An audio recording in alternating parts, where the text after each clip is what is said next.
नमस्कार सर। मेरा नाम अभिषेक पटेल। हम आज बात करने वाले हैं हमारे देश के न्याय व्यवस्था की। सजा, जो अपराधियों को सजा मिलती है। आप सबसे पहले एक फोटो दिखाना चाहते हैं। देखिए,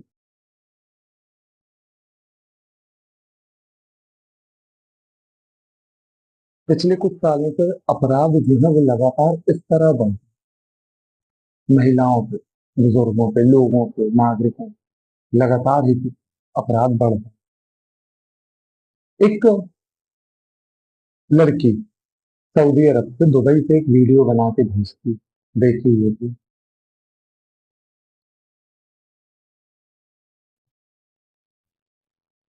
हमारे देश की बिटिया, हमारे देश की लड़की दूसरे देश में जाके सेफ महसूस करती है। हमें लगता है ये बहुत किसी भी बात से ज्यादा विचार करने वाली बात है कि हमारे देश की बिटिया दूसरे देश में सेफ महसूस करती है, सुरक्षित फील कर रही है, और वो कह रही है कि हम भारत आके वापस नहीं कर पाएंगे।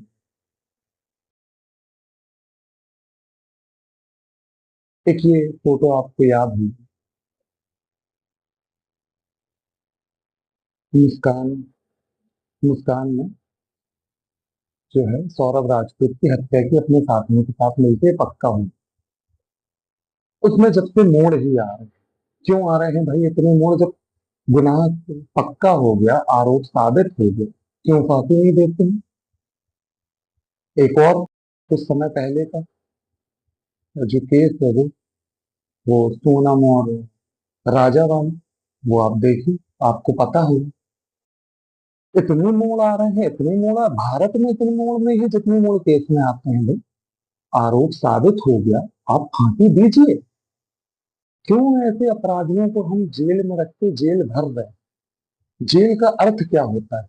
जेल का अर्थ होता है कि हम अपराधियों को उनके जुर्म को की सजा दें, उनको सुधारने की, सुधर के वो वापस आए एक नया जीवन, नई सोच के। ये लोग सोच बदलने वाले हैं। एक इंसान जो एक लड़की का रेप करता है वो अपनी सोच बदलने वाला है?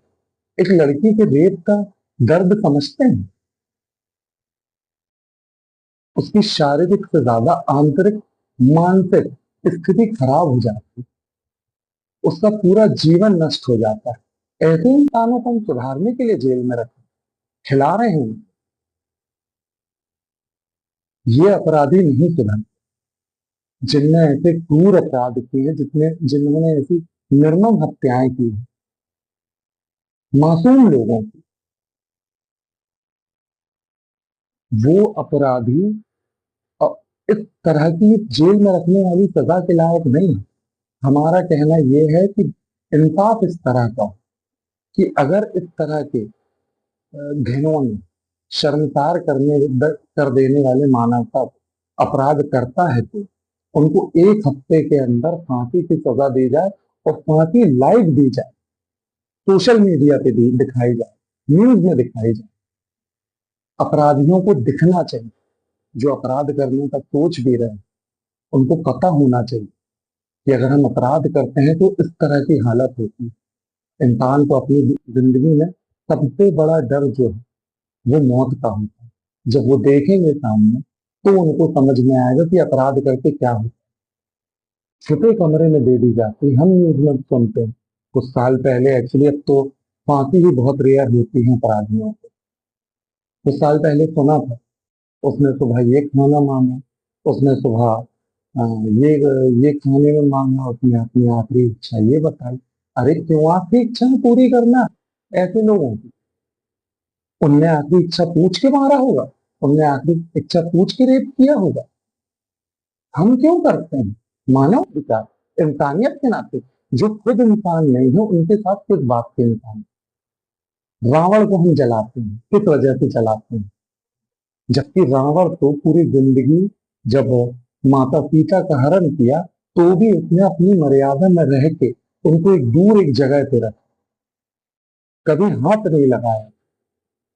उसको हम हर साल जलाते हैं, सबके सामने बीच चौराहे। और एक अपराधी जो इतनी निर्मम हत्या कर रहा है, इतनी क्रूर अपराध कर रहा है, उसको हम चार दीवारी के अंदर उसकी आखिरी इच्छा पूछ के उसको फांसी देते हैं, वो भी सालों में ही साल। और ऐसे लोगों को बिठा के खिला रहे हैं जेलों, जेलों को भर के रखें।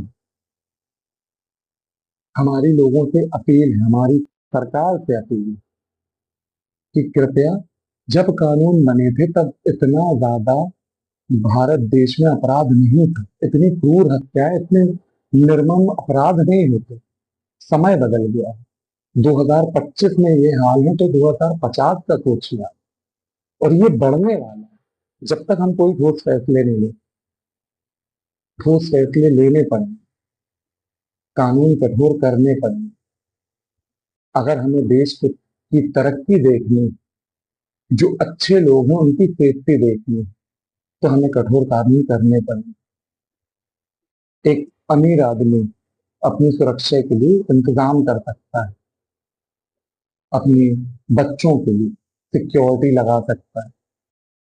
गरीब जो पूरे दिन सिर्फ अपने खाने की चिंता करता है, अपने शाम को भोजन की चिंता करता है, अपने परिवार के खाने की चिंता करता है, वो किस तरह से अपनी सुरक्षा करे। ये देश सिर्फ अमीरों के लिए नहीं है, ये देश गरीबों के लिए भी उतना है। और जितनी अमीर की सुरक्षा जरूरी है, उतनी ही गरीब की सुरक्षा जरूरी है, उतनी ही गरीब की बेटियों की, बच्चों की सुरक्षा जरूरी है। कैसे हम इस चीज को नजरअंदाज करते जा रहे हैं और बात करते हैं दूसरी बातों को, इस तरफ पहुंच ही नहीं रहे। निवेदन है आप, सरकार से निवेदन,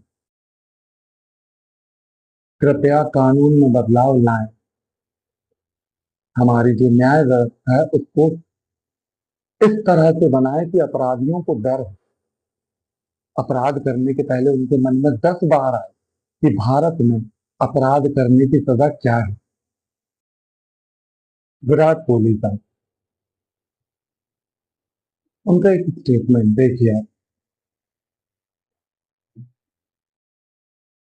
ये लोग जा सकते हैं, उनका कहना यह है कि हम भारत के की राजनीति से, भारत के शोर से और अपने बच्चे की सुरक्षा के ये देश छोड़ रहे हैं, लंदन शिफ्ट हो रहे हैं, वो शिफ्ट हो गए। अमीर आदमी हो सकता है। हम देश की कल्पना करते हैं जहां हमारे भारत देश की बेटियां रात में अगर किसी जरूरी काम से 2 बजे रात में भी बाहर जाए तो ये कह सकें कि हम सुरक्षित हैं अपने देश में, अपने घर में। ये हमारा देश, हमारा घर है, यहाँ हम सुरक्षित। देश के नागरिकों को डर ना हो कि किसी काम से रात में बाहर जाना पड़े तो उनको ये लगे कि हम लौट के आएंगे, कि बुजुर्ग घूम सकें बाहर, बच्चे रह सकें, अकेले ट्रेवल कर सके दिन में रात। ये होना चाहिए हमारा भारत देश। इस तरह से नहीं कि हमारे देश के लोग बाहर दूसरे देश में जाके सुरक्षित महसूस करें। कल्पना कीजिए ऐसे भारत देश की, जब यहाँ के लोग, हमारे भारत के नागरिक, हमारे भारत देश के लोग कह पाएंगे हर स्टेट में, हर जिले में, हर गली मोहल्लों में कि हम सुरक्षित महसूस करते हैं, हमें अपराधियों से डर नहीं है। ऐसा भारत देश चाहते हैं। आप न्यूज़पेपर उठा के देखिए, किसी भी दिन एक भी दिन में ऐसी कोई खबर ना हो जो चाकूबाजी, मारपीट, गोली चलाना इस तरह से ना हो। इन्हीं को सख्त करना है, इन्हीं कानूनों को सख्त करना है। यही लोग आगे जाके बड़े अपराध करते हैं, और जो बड़े अपराध करते हैं यकीन मानिए वो और बड़े अपराध करेंगे। एक शायरी है महशर अफरीदी साहब की, हम चाहते हैं हर भारतीय बोले और गर्व से बोल पाए कि जमीन पर घर बनाए हैं मगर जन्नत में रहते हैं। हमारी खुशनसीबी है कि हम भारत में रहते हैं। जय हिंद, जय भारत।